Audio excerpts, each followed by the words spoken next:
Quiero hablar de frente a la sociedad mexicana y decirles que ejercer un derecho nunca puede ser corrupción. El presidente López Obrador ha tomado una tragedia familiar para mentir, lastimar y lucrar políticamente con ella. Hasta en la guerra, esa que él ha establecido contra sus críticos, hay códigos. No soy una corrupta como él afirma y por eso no voy a guardar silencio. Aclaro que, contrario a lo que afirman el director de Pemex y el propio presidente, no cometí el acto de corrupción del que me acusaron a raíz de la trágica muerte de mi esposo y padre de mis hijos hace casi 20 años.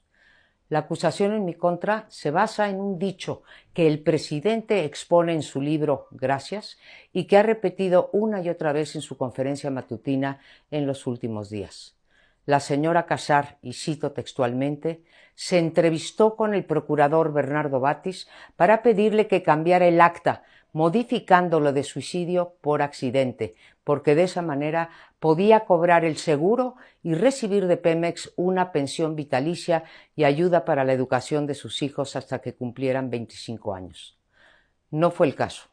El propio Batis ha declarado que no me conoce personalmente y que no recuerda nunca haberse reunido conmigo.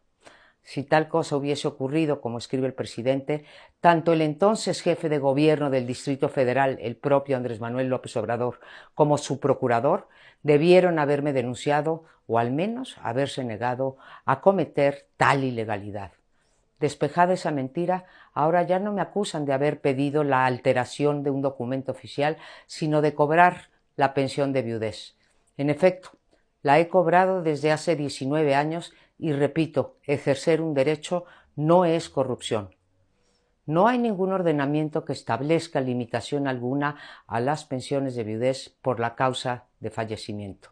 Lo que sí es una violación a la legalidad es acusar a una ciudadana en la mañanera en lugar de hacerlo por las vías institucionales y posteriormente publicar en el sitio oficial del gobierno documentos con información personal mía y de mis hijos que ni siquiera tienen que ver con sus acusaciones. Ello es una violación flagrante a la ley de datos personales y al derecho a la privacidad. Falso que con la acusación que se hace en contra mía se intente combatir la corrupción. El presidente prefirió la hoguera mediática sin pruebas que los cauces legales. Sí, el presidente. Repito, con un caso particularmente doloroso, trataron de desprestigiarnos y amedrentarnos a mí, a mi familia y a Mexicanos contra la Corrupción y la Impunidad. ¿Por qué? Porque hemos denunciado con evidencia en la mano cientos de actos de corrupción sin importar quién los haya cometido. Eso nos ha hecho incómodos al gobierno anterior y a este también. La conducta del presidente revela algo mucho más grave, algo que debería preocuparnos a todas las mexicanas y mexicanos, el abuso de poder y la persecución política contra quienes nos atrevemos a vigilar las acciones de los gobiernos y a ejercer la libertad de expresión, esa que ha tratado durante todo el sexenio de inhibir. Ojalá y el presidente, en lugar de dedicar su tiempo a mi persona, se lo dedicara a las 186,000 víctimas de homicidio, a los 44 periodistas asesinados, a los miles de desaparecidos, a los feminicidios, a los cientos de activistas que han pagado con su vida por haber alzado la voz y a los 297,000 muertos en exceso durante la pandemia.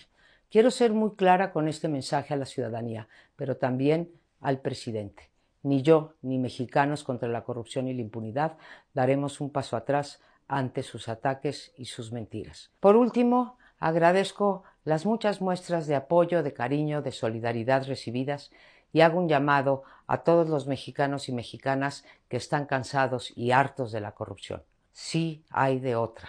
Sí podemos ser un país sin corrupción. Sí podemos ser un país sin impunidad y un país con Estado de Derecho. Y esto no depende de una persona o de un partido o de una organización. Depende de todas y todos nosotros. No daremos ni un paso atrás. Sabemos que México nos necesita.